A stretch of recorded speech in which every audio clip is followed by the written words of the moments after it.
اعوذ باللہ من الشیطان اللعین الرجیم بسم اللہ الرحمن الرحیم۔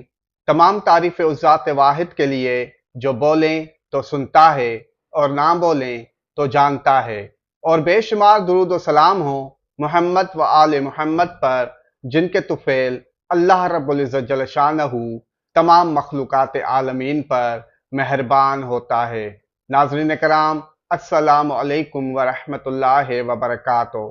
ماہ ستمبر میں سیارے مریخ، زہرہ، عطارد اور شمس اپنا اپنا گھر تبدیل کریں گے، جبکہ عطارد اور قمر شرف یاب بھی ہوں گے۔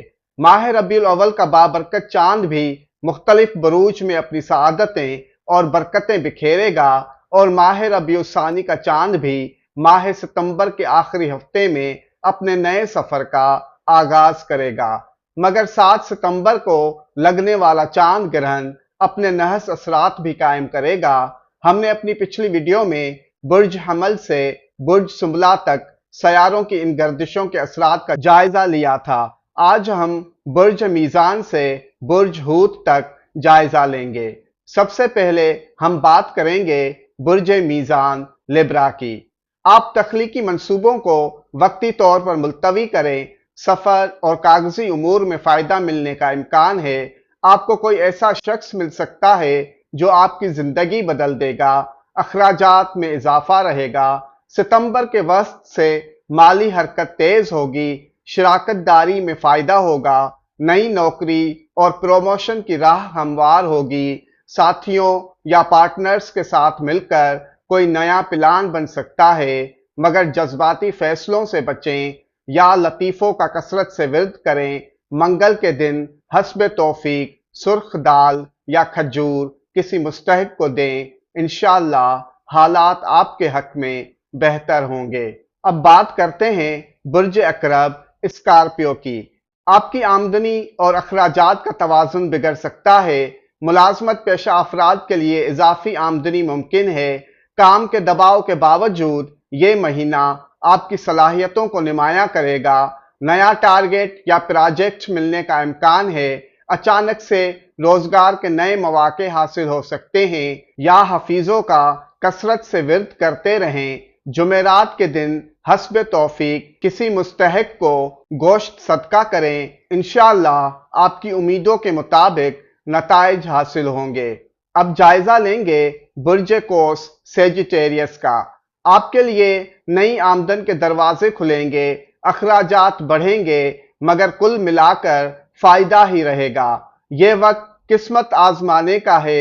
نئی نوکری، بیرون ملک اپلائی یا کسی بڑے پروجیکٹ میں کامیابی ممکن ہے، لیکن غیر ضروری رسک سے گریز کریں یا وہابوں کا کثرت سے ورد کریں۔ پیر اور جمعہ کے دن حسب توفیق کسی مستحق کو صدقہ دیں، انشاءاللہ بحق محمد و آل محمد بہتری ہوگی۔ اب بات کرتے ہیں برج جدی کیپریکون کی۔ آپ پر مالی دباؤ رہے گا، اخراجات آمدنی پر غالب آ سکتے ہیں۔ دباؤ اور تناؤ کے باوجود آپ کی محنت کے نتیجے میں اچھی پوزیشن ملے گی۔ دوستوں یا فیملی کے تعاون سے روزگار کے مسائل حل ہوں گے۔ کیریئر میں بڑی تبدیلیوں کا امکان ہے، مگر احتیاط ضروری ہے۔ یا رزاقوں کا کثرت سے ورد کریں۔ پیر اور اتوار کے دن حسب توفیق چاول یا گندم کسی مستحق کو دیں۔ آئیے دیکھتے ہیں اب برج دلو ایکویریس کو۔ چاند گرہن آپ کی مالی پوزیشن کو جھٹکا دے سکتا ہے۔ پرانا قرضہ یا ادھار پھنس سکتا ہے۔ سرمایہ کاری مؤخر کریں، پرانے کام رک سکتے ہیں، یا نیا منصوبہ تاخیر کا شکار ہو سکتا ہے، لیکن مستقل مزاجی اور محنت آپ کو آگے بڑھائے گی۔ یا ستاروں کا کثرت سے ورد کریں۔ ہفتہ، اتوار اور پیر کے دن پرندوں کو مکس اناج ڈالیں۔ بحق چہاردہ معصومین علیہم السلام، اللہ پاک کے فضل و کرم سے آسانی ہوگی۔ اب بات کرتے ہیں برج حوت پائسس کی۔ آپ کی آمدنی کم مگر مستحکم رہے گی۔ یہ مہینہ آپ کے کیریئر کے لیے بہترین ثابت ہو سکتا ہے۔ بیرون ملک یا نئے پروجیکٹ میں کامیابی حاصل ہو سکے گی۔ مخالفین کمزور ہوں گے، آخری ہفتے میں غیر متوقع فائدہ ممکن ہے، ترقی اور تعریف کے امکانات بڑھیں گے۔ یا سلاموں کا کثرت سے ورد کریں۔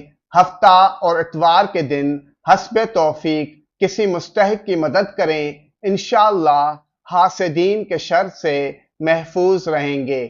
والسلام علینا علی عباد اللہ الصالحین، والسلام علیکم ورحمۃ اللہ وبرکاتہ۔